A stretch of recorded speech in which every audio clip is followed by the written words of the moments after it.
지난달 1일 쿠데타로 정권을 장악한 미얀마 군부가 대학 사회에도 큰 위협을 끼치고 있습니다. 대학생 희생자가 계속해서 나오고 있는 가운데 군부는 대학 수십 곳을 점령했는데요. 오늘 이와 관련된 자세한 내용 금창호 기자와 알아보겠습니다. 자, 금 기자, 지난 주말 미얀마 민간인이 100명 넘게 사망을 했는데요. 현재 폭정이 좀 심각한 상황입니다.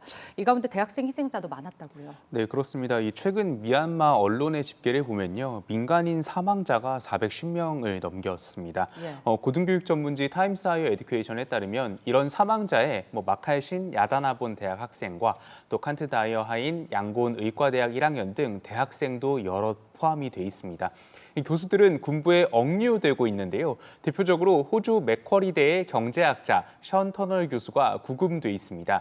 이 교수는 민주정부인 아웅산 수치 전 장관 시절 고문으로 활동했습니다. 전 세계 학자를 보호하고 학문의 자유를 지키기 위해서 20여 년 전 만들어진 단체 위기에 처한 학자들은 이런 상황에 대해 군부에 억류된 사람을 풀어주고 또 기본권을 보호해달라고 유엔 인권이사회에 호소하고 있습니다. 예. 민주주의를 향한 열망이 이렇게 좀 무참히 짓밟히는 게 안타깝기만 한데요. 군부가 또 반대 시위에 참여하는 교육자들을 협박하고 있다고요. 네, 그렇습니다. 이 미얀마 교육부가 지난 23일까지 강단에 복귀하지 않는 교수들은 해고를 하겠다 이렇게 밝혔습니다. 미얀마 교육부는 또 교수들의 이력서와 정보를 수집한 것으로도 알려져 있어서 시위에 참여했던 교육자들이 큰 위협을 느끼고 있습니다. 이런 상황 때문에 일부 교수들은 시민 불복종 운동에 참여하는 걸 포기하고 돌아갔지만 그래도 아직 많은 교수들이 저항하고 있는데요. 콜롬비아 대학에서 이런 미얀마와 관련된 활동을 하는 베네딕트 플레밍 교수는 한 대학에서만 190여 명의 교수진과 그 가족들이 도주 중에 있다고 설명했습니다.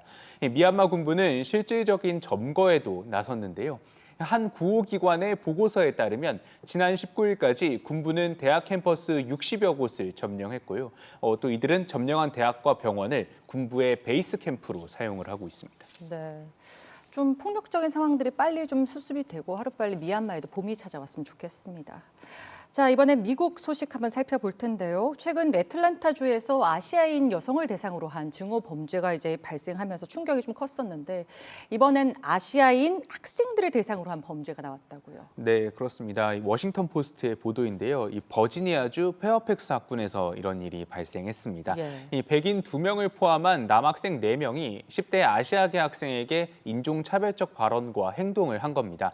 이 가해 학생들이 작은 눈으로 뭘 보는 거냐, 너네 나라로 돌아가라 이런 말을 했다고 피해 학생은 증언을 했고요. 또 이 가해 학생들이 신발에 침도 뱉었다고 설명했습니다. 이 경찰은 가해자를 17세에서 19세 사이 청소년으로 보고 조사를 진행하고 있습니다. 네. 뉴스로만 접하는데도 우리 교민들의 삶이 참 걱정이 많이 되는데 특히나 그 아시아계 부모님들이 자녀분들을 걱정을 많이 하겠어요. 네, 그렇습니다. 그래서 이렇게 자녀가 인종차별을 겪을 때 어떻게 행동해야 하는지 가르치는 부모들도 늘고 있다고 하는데요. 예. 이 보스턴 글로브가 몇 가지 사례를 소개했습니다. 한 베트남계 여성은 자녀들에게 누군가 괴롭힘을 당하는 상황을 보면 핸드폰으로 영상을 일단 찍으라고 조언을 했습니다. 그리고 또 한 한국계 여성의 자녀 교육이 온라인에서 화제가 되기도 했는데요. 종이카드에 멈춰, 아시아인, 증오 이런 내용을 적은 다음 자녀들한테 보여주면서 이 아시아인에 대한 증오를 좀 중단하라 이렇게 하는 교육 방식입니다.